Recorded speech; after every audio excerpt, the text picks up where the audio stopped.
Hey guys, Nate here. So this week we're going to continue our series on pitcher movement restoration, and we're going to go work our way down to the ankle. So big limitations here that we see after an outing, or just pitchers in general that we want to improve on, is ankle, what's called dorsiflexion. So the ability for the toes to come back to your shin, and that's considered dorsiflexion. Two big areas where you see this it's in your back leg. So if I'm a right-handed pitcher and I'm going to go away from the camera here, what I'm going to do is I'm going to load, and then to sit back into the hip, which is to help drive, which is help to produce all the power that we need, I need to sit down into that hip. And if you notice, I don't want to come back this way where my knee doesn't go forward. My knee is going to go down, and then I'm going to stride forward. And this kind of happens all at once. So you're kind of coming forward as your knee comes forward. That's going to give you that big hip drive where you work on where your hip muscles are being used as opposed to your thigh muscles. And that's going to be able to produce a little bit more power through your throw. The other place where it comes in is on landing, where your knee kind of comes over your toe a little bit, and then you produce that power to kick it back. So if you run out of mobility on that front end, you start to get a little wobbly, and that leads to just some energy leaks where you won't be able to produce as much power coming back and braking force to be able to create that rotation to whip that ball back home.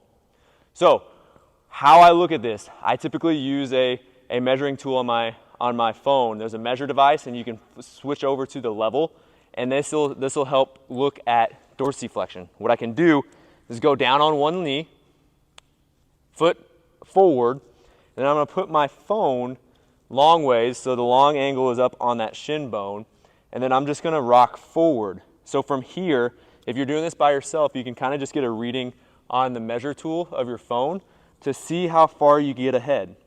Okay? What we need 40 degrees in each ankle. Okay? A lot of people have a little bit more than that.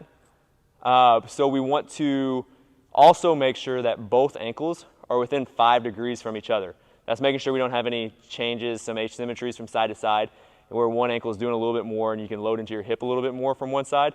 We need to make sure there's some pretty good evidence that shows if you're under 40 degrees and higher than 5 degrees from side to side difference, then you're at an increased chance of injury. And there's even some studies that show that also has a tendency and a correlation to elbow UCL. I know it's pretty far down the chain, but there is a little bit of evidence that show elbow injuries and ankle dorsiflexion have a little bit of correlation. Okay, so before your next start, what do? I like to start off with a little bit of soft tissue, and how I'm going to do that is either with a foam roller for a little bit of more surface area, or a med ball to have a little more kind of pinpoint positioning on the back of your calf. What you can do is kind of load your calf up on that foam roller, and then kind of go up and down just to find where you're tender at, and find some of those trigger points. So once you find a few, remember those areas and go back to it. So what you're going to do is you're just going to find that trigger point, find that tender point, and then pull your toes forward and back from you. So this is really getting a good tissue quality. It's relaxing that muscle and also working your ankle through dorsiflexion, and the other one is called plantar flexion when you point your toes away from you. So you're really working through the range of motion of that ankle and trying to get your muscles to loosen up. So spend about 5 to 10 reps on each kind of trigger point. Spend about 30 seconds to a minute total with the foam roller, and then you can progress to the next one. So for the ankle, a lot of times behind the calf is tight, and also you might get some joint issues. Some issues, I mean, the joint itself is a little tight. In order to improve joint mechanics is to use a band. What you're going to do is hook your ankle to that band where it's just above the ankle joint itself, and then create some tension so the band is pulling your ankle back. From here, all I'm going to do is lean forward and come back. I like to spend about 15 reps per set on this, so go as far as you can, keeping your heel down, and then come back. And then I like to do 2 sets of that. What that does, one, your knee is bent, and your knee is going over your toes, so you're going into ankle dorsiflexion. And the other thing that's going on is it's creating a little gapping from your joint.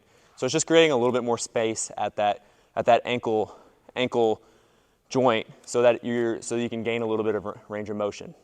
Okay?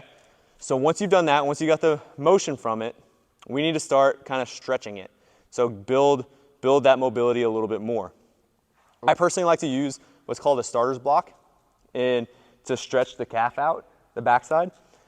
How I do this is I'm just going to get on my hands and knees, bring your front knee, or the knee that's not going to be used on the ankle, all the way up to your elbow. So if I'm this side, if I'm going to stretch my left side out, my right knee is up to my elbow and my left leg is straight. I'm going to do it on the other side though. So left knee is to my elbow, right leg back, and I'm going to drive my hands through the ground, get my butt up in the air, and really just kind of drive my heel into the ground. Hold it for about 5 seconds, hold it for a breath, and then come back down. And then for this one, since we're getting it a stretch, I really like to do this about 10 to 12 times. So you should get a really good stretch here in the back of the calf. Okay? So that is a stretch in a knee extended position for the ankle. I really like to work in a couple different angles from the knee as well, since some other muscles cross the ankle joint in different positions. So the next thing I like to do is grab a kettlebell, and then I'm going to be in a half kneeling position, which just means one knee's on the ground and one knee's up. So from here, I'm going to get into, this is a half kneeling position. My up knee is going to be at a 45-degree angle for my hips. This kettlebell is to help load our spine and to keep us honest. So what I mean by that is that kettlebell is going to come behind your back, and I want you to get tall and push that kettlebell down.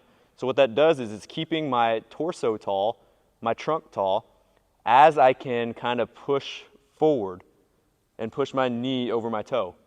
Now, a couple big things here.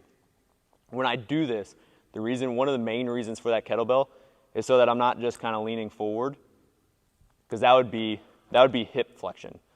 If I keep this kettlebell down and pushing back, and I'm rocking my knee forward, that's going to be my ankle actually moving. And that's going to create a little bit more of that dorsiflexion that we're trying to get, okay? The other big thing, and I'm going to turn sideways for this a little bit, is when you're doing this, I don't want to see the knee come in this way, okay? So I don't want to come this way, because that's just compensating. That's creating a little bit of foot movement to get that ankle movement that we're trying to get.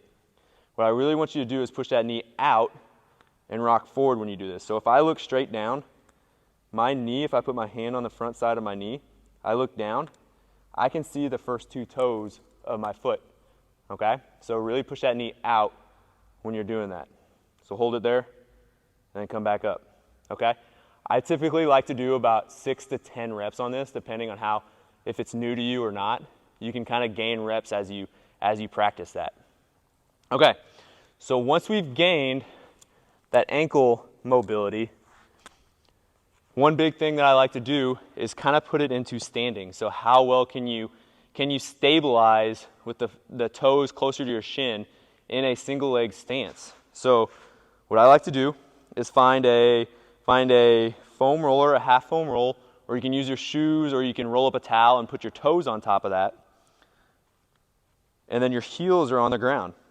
So from here, you'll notice your butt's going to try to push back, but I really want you to just push your hips forward so that you're standing nice and tall, and you're going to notice that you get a pretty good stretch on the back side of the calf already.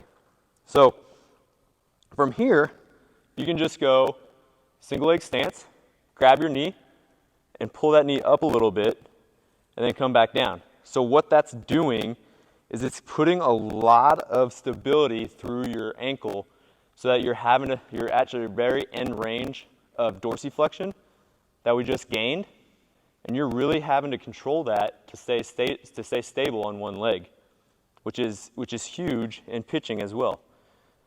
So you're just going to go back and forth and do about 5 to 6 of these. This is a pretty tough exercise. You can notice I'm wobbling around a little bit. So if you look at it from the side, your toes are just going to be up on up on the foam roll, and then you're gonna come up, grab your knee, pull it up a little bit, and really try to stay as still as you can with your down leg, okay? You're just gonna repeat that 5 to 6 times. Okay, guys, once you do that, you may notice that one's very difficult if you don't have full ankle mobility, so you may have to spend a little time on the exercises prior and keep rechecking to see if they improve. If they do just a little bit, you may have to do a few of them before you can get in that standing position, okay? Give those a try.